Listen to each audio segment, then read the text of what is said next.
My name is Claire Bennett, I'm 29. 3 months into my marriage, I found a folder hidden under the mattress. Bank statements.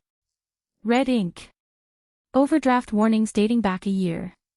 My husband, the man everyone called the catch, the man my mother bragged about at every dinner party, was drowning in debt. Not rich. Not even close. I sat on that bedroom floor at 2 a.m., papers spread around me like evidence at a crime scene, and I asked myself one question: who did I actually marry? But that folder wasn't the worst part. There was something else inside it. Something he never meant for me to find. Something that would change everything I thought I knew about him, and about us. Before I tell you what actually happened, if you're new here, please like this video and subscribe to the channel. And drop a comment below. Where are you watching from? Now let me take you back to when it all started. I met James at a charity gala. Black tie. Champagne towers. He wore a suit that fit like it was made for him, because it was. That's James Whitfield, my friend Sarah whispered. His family owns half the real estate downtown. I didn't ask questions. I just watched him work the room, shaking hands, laughing easy. He caught me staring. Walked over. You look bored, he said. I am, I admitted. He smiled. Let's fix that. 6 months later, he proposed on a rooftop overlooking the skyline he claimed his family built. My mother cried. My father shook his hand twice. Everyone said I'd won some kind of lottery. The wedding cost more than my parents' house. James paid for all of it himself. Cash. No hesitation. I never once saw an invoice. One night, folding his laundry, I found a card in his jacket pocket. Not a credit card, a business card. Some collections agency. My stomach dropped. James, I called out. What's this? He appeared in the doorway too fast. Too fast for someone with nothing to hide. That's nothing, he said. Old paperwork. Ignore it. I believed him. That was my first mistake. Married life started fast. New house. New car. James insisted on both before the honeymoon even ended. We deserve nice things, he said, signing papers I never read. I didn't work much after the wedding. He told me not to. Focus on us, he said. So I did. I picked furniture. Planned dinner parties. Called caterers for events that cost thousands. 3 weeks in, I asked for $5,000 to finish decorating the nursery we hadn't even talked about yet. He froze. Just for a second. Then smiled. Give me a few days. Those few days turned into 2 weeks of excuses. The account's tied up. My accountant's handling something. It's complicated. I stopped asking. I started watching. His phone buzzed constantly at odd hours. He'd walk into another room to answer. Always quiet. Always short. Always the same word before he hung up, later. One evening, his mother called me directly. Her voice was tight. Has James mentioned the loan? She asked. What loan? I said. Silence on the other end. Never mind, she said quickly. Ask him yourself. I hung up the phone slowly. My hands were shaking. Something was very wrong. And James wasn't planning on telling me what. The mail started disappearing. I'd wait for the mailman every day at noon. James started beating me to the box. Every single time. I'll grab it, he'd say, already halfway down the driveway before I finished my sentence. One Tuesday, I got there first. 3 envelopes stamped final notice. One from the bank. One from a credit company.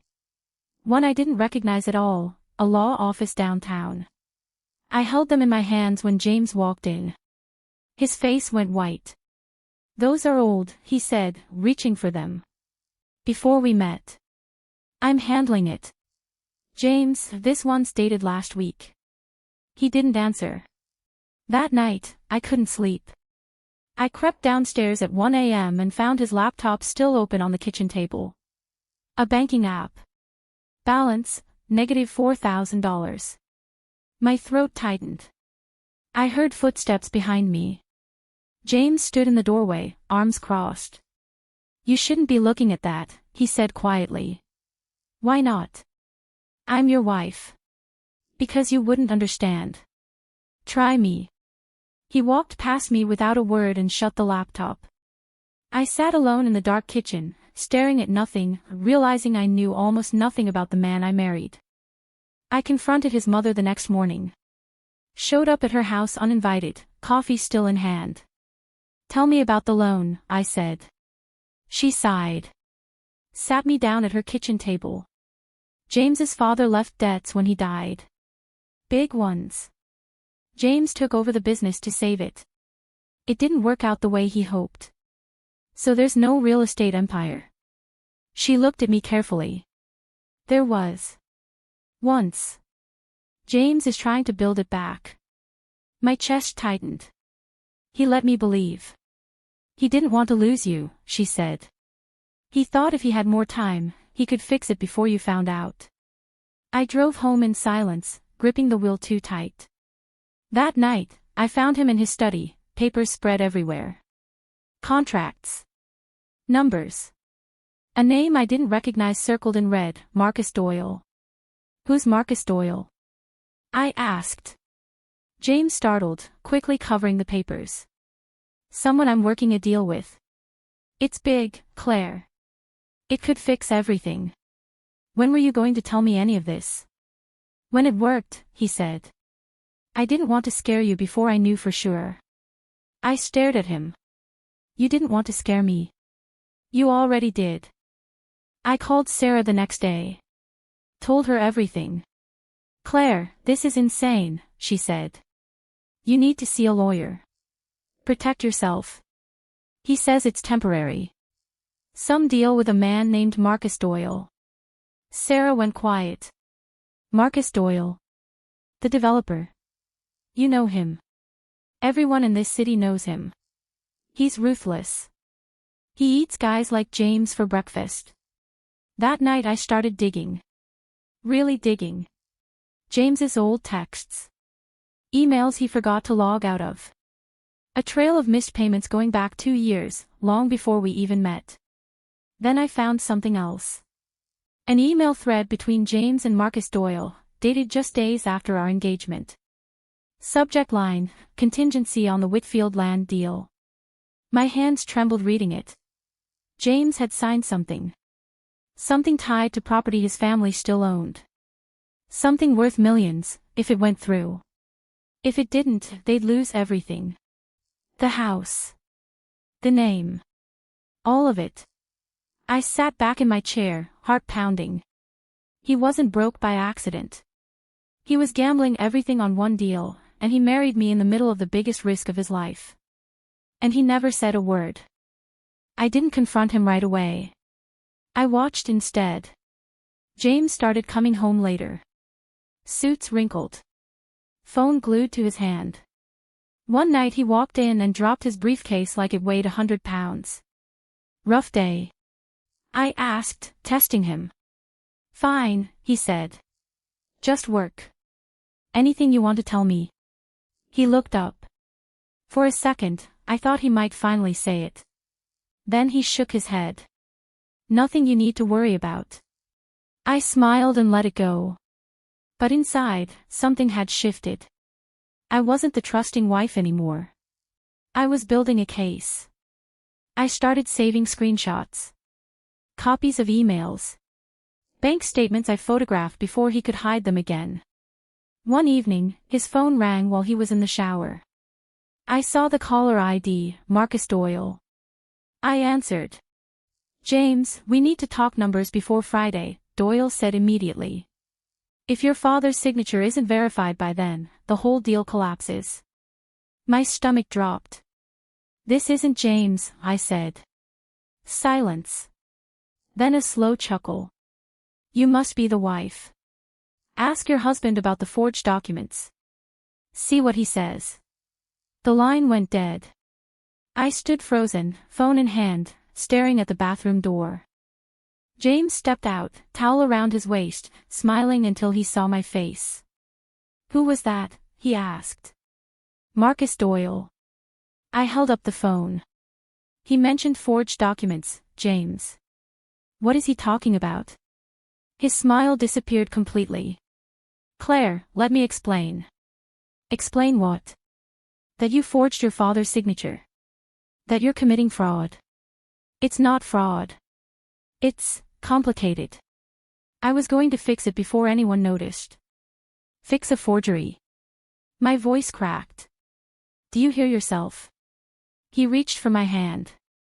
I pulled away. "I did it for us," he said. "For our future. I needed time to close the deal before the family found out the account was in my name, not my father's." "You lied to your own family. You lied to me. You lied to everyone. I was protecting you from all this." "No."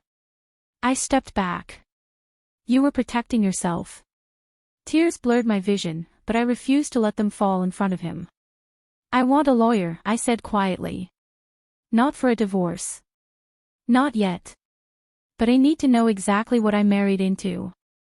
James's face went pale. "Claire, please. Don't," I said. "Just don't." Word spread fast. His mother called crying, begging me not to go public. His sister blocked my number entirely, blaming me for causing problems. Even my own mother sided with him at first. Marriage takes patience, Claire. I stopped answering calls. I met with a lawyer named Diane, a sharp woman who read through everything I brought her: bank records, the email thread, the recorded voicemail Doyle accidentally left after our call. "This isn't just marital trouble," Diane said. "This is fraud. Possibly criminal." My hands went cold. What happens to James if this goes public? Prison, potentially. Or a very expensive settlement if Doyle decides to protect his own reputation instead. I drove home that night with the weight of that information sitting heavy in my chest. James was waiting at the kitchen table, eyes red like he hadn't slept in days. "I talked to Doyle," he said. "He wants to fix the paperwork legally. Redo it properly. No one has to know. And if I go to the police first?" His face crumbled. "Then everything I'm trying to save disappears. The house. My mother's name. Everything." "That's not my problem to fix," I said. "It became your problem the day you married me." I gave him 1 week. 1 week to prove there was more to this than lies stacked on lies. James spent every day at Doyle's office, fixing paperwork, redoing signatures with lawyers present this time. I watched from a distance, unsure if I even cared about the outcome anymore. On day 5, James came home with a folder. Real documents. Notarized. Legitimate. "The deal's back on track," he said. "Properly this time. If it closes, the land sells for $12 million. My family's debt disappears. Everything resets. And if it doesn't close?" He didn't answer right away. "Then we lose the house. My mother loses everything. I have nothing left to offer you." I stared at him, searching for the man I thought I married at that gala. "Why didn't you just tell me from the beginning?" I asked. "Before the wedding. Before any of this." "Because the moment you knew the truth," he said quietly, "I was afraid you'd leave." "I might still leave," I said. "But now it'll be because you lied. Not because you were broke." He nodded slowly, like he finally understood the difference. Friday was 2 days away. Everything depended on it. Friday morning, my phone rang before sunrise. It was Diane. "Doyle's lawyer called me," she said. "They're pulling out of the deal." My heart sank. "Why?" "Someone leaked the forgery story to a competing investor. They're using it to kill the deal and buy the land themselves, cheaper." I called James immediately. He picked up, voice frantic. "Claire, everything's falling apart. Doyle thinks I sabotaged the deal myself." "Did you?" "No." Why would I destroy the one thing that could save me? I believed him. And that scared me more than doubting him ever did. Someone wants this deal to fail, I said. Who benefits if you lose everything? Silence. Then James whispered one name, Marcus's brother. He's been trying to buy that land for years. James never approved the sale. I sat up straight. Can you prove it? I have emails. Old ones. Threats, actually. Then send them to Diane. Now. For the first time since this began, James sounded like he was fighting for something real, not covering up a lie, but chasing the truth. Claire, he said quietly. Whatever happens today, thank you for not walking away yet. Diane filed an emergency injunction by 9 a.m. James's emails proved sabotage, planned weeks in advance by Doyle's own brother. By noon, Doyle himself called James directly. This wasn't me, he said. My brother acted alone. I want this deal to close as much as you do. James exhaled like he hadn't breathed in hours. Then let's finish it. Properly. Today. They met at 2 p.m. Lawyers on both sides. Contracts spread across a table wide enough to seat 10 people. I sat beside James, uninvited but unwilling to stay home waiting. Doyle's brother showed up uninvited too, furious, demanding they stop the signing. Security escorted him out while he shouted threats about lawsuits neither side took seriously. James's hand hovered over the final signature line. Once I sign this, he said quietly, there's no going back. If it works, we're free. If it doesn't. Sign it, I said. Whatever happens, we face it honestly this time. He looked at me like that sentence meant more than the deal itself. James signed. Doyle signed. The room went silent, waiting for the final wire transfer confirmation to appear on the lawyer's laptop screen. 30 seconds passed. Then the screen blinked, transaction complete. The money hit the account within the hour. $12 million. Debts erased. His mother's house saved. The Whitfield name, technically, restored. James sat across from me that night, exhausted, staring at nothing.